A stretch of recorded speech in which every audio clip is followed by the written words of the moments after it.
Halo Bapak Ibu semuanya, perkenalkan saya Agustinus Malau. Saya mencoba untuk memberikan bahasan terkait praktika statistik bisnis. Hari ini kita akan membahas mengenai uji beda.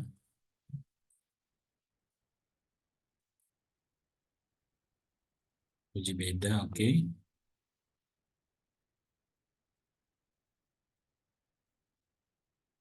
Oke.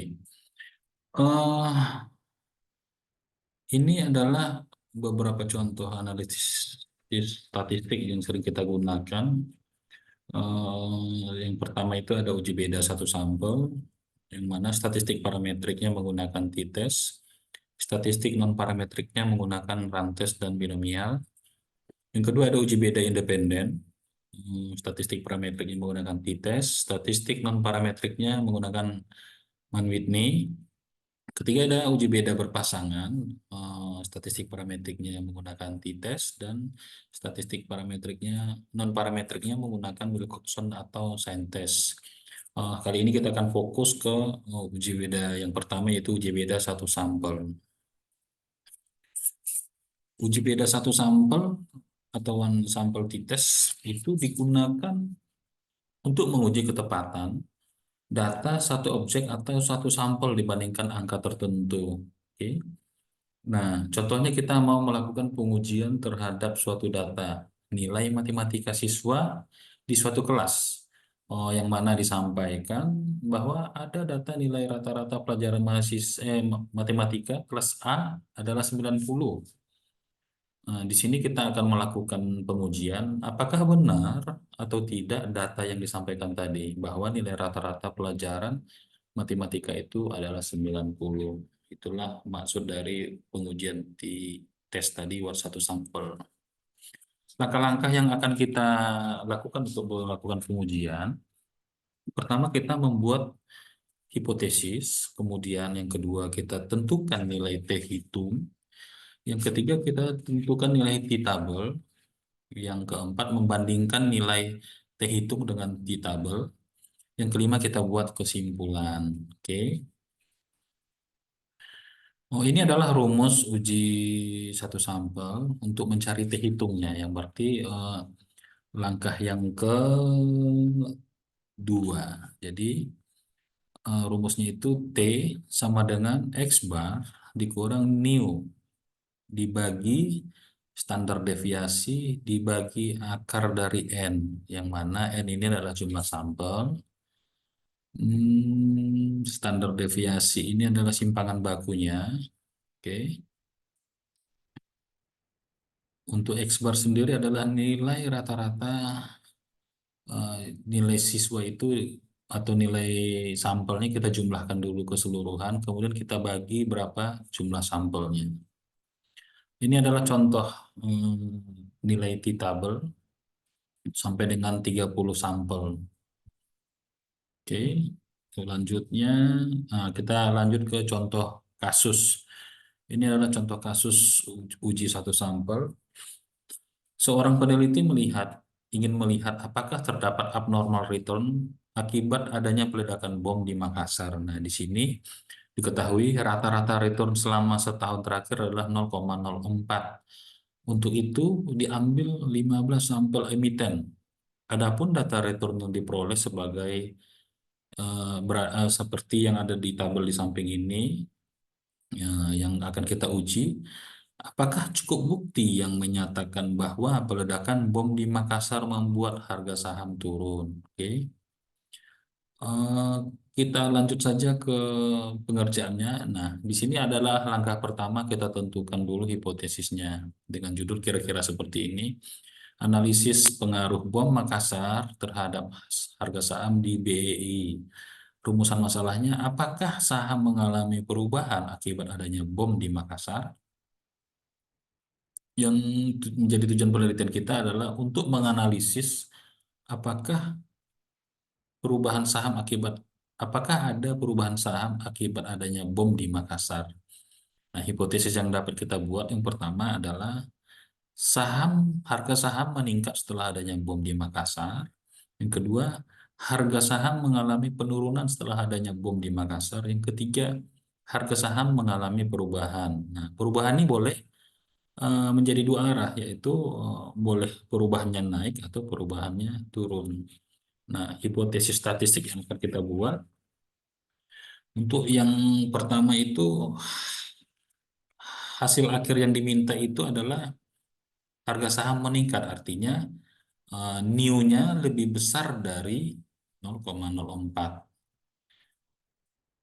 Nah, antara hasil akhir dan hasil awal itu harusnya bertolak belakang. Jadi, hipotesis awalnya berarti new-nya kecil atau sama dengan 0,04.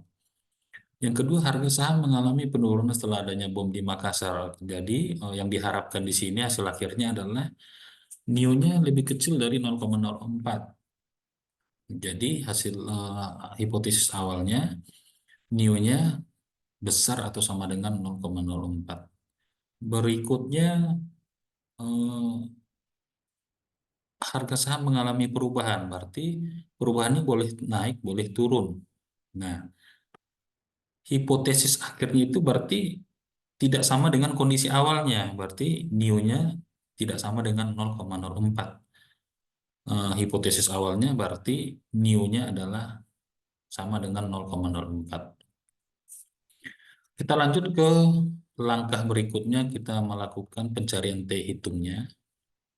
Atas hipotesis yang pertama, sesuai dengan tabel tadi yang telah disampaikan datanya, kita mencari rata-ratanya, X bar-nya. Jadi X bar-nya itu adalah kita jumlahkan semua nilai di emiten ini, kemudian kita bagi dengan jumlah sampelnya. Didapatkan rata-ratanya adalah 0,0101. Oke, standar deviasinya kita tentukan dengan nilai 0,0335. Nah, untuk new-nya tadi seperti diketahui rata-rata yang disampaikan adalah 0,04. Nah, untuk mencari T hitung, di sini untuk hipotesis yang pertama ini kita harapkan adalah new-nya lebih besar dari 0,04. Nah, kita cari dulu T hitungnya dengan rumus seperti yang kita ketahui di awal, yaitu X bar dikurang new dibagi standar deviasi dibagi akar N. Oke, didapatkan nanti hasilnya adalah minus 3,44975. Jadi setelah kita menggunakan rumus, kita sudah mengetahui T hitungnya sebesar ini, minus 3,44975. Kemudian kita akan menentukan T-tabelnya. Untuk menentukan T-tabel, kita harus cari dulu degree of freedom-nya dengan rumus N dikurang 1. Tadi diketahui N-nya adalah 15, kemudian kita kurangi 1, berarti DF-nya adalah 14. Dan kita cari berikutnya adalah eh, margin error-nya, itu alfanya 0,05, artinya 5%. 5%. Oke. Mencari T-tabelnya, kita menggunakan dua data ini, DF dan alfanya. Kita coba lihat DF-nya 14, alfanya 0,05. Kita lihat ke tabel DF-nya 14, eh, alfanya 0,05. 0,05. Oke, kita jumpa di angka ini 0,05 14. Nanti akan ketemu di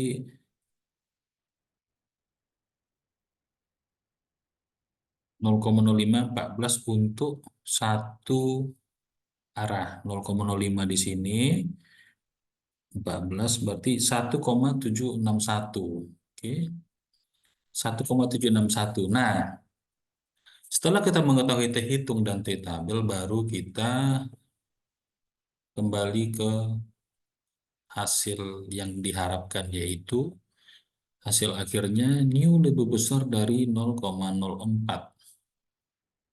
Oke, artinya T hitung lebih besar dari T tabel. Jadi di sini kita ketahui apakah T hitungnya lebih besar dari T tabel? Ternyata tidak. T hitungnya ternyata minus 3, sementara T tabelnya adalah 1. Artinya dia lebih kecil, bukan lebih besar. Dengan begini kondisinya eh, dapat kita simpulkan bahwa hasil akhirnya ditolak. Dengan ditolaknya hasil akhir, artinya hipotesis awalnya diterima. Dapat kita gambarkan dengan kondisi seperti ini. Oke, artinya di sini hipotesis yang dimaksud tadi, hipotesis akhirnya itu ditolak karena dia nilai T hitungnya lebih kecil dari T tabel, bukan lebih besar. Kita lanjut ke hipotesis yang kedua. Di sini disampaikan new kecil atau sama dengan kecil dari 0,04. Artinya T hitung lebih kecil dari T tabel. Oke.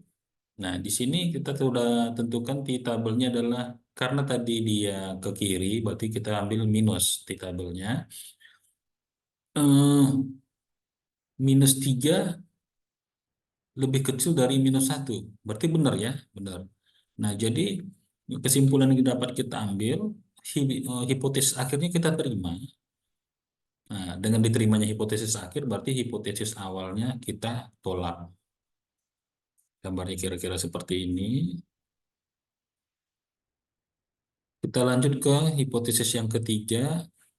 Di sini dinyatakan bahwa yang diharapkan itu hipotesis akhirnya new tidak sama dengan 0,04. Oke, new tidak sama dengan 0,04. Artinya T hitungnya tidak sama dengan T tabelnya. Dan kita dapat lihat di sini memang kondisinya T hitung tidak sama dengan T tabel. Nah, artinya di sini hipotesis akhirnya kita terima dan hipotesis awalnya kita tolak. Kira-kira diagram gambarnya seperti ini, kurvanya. Oke.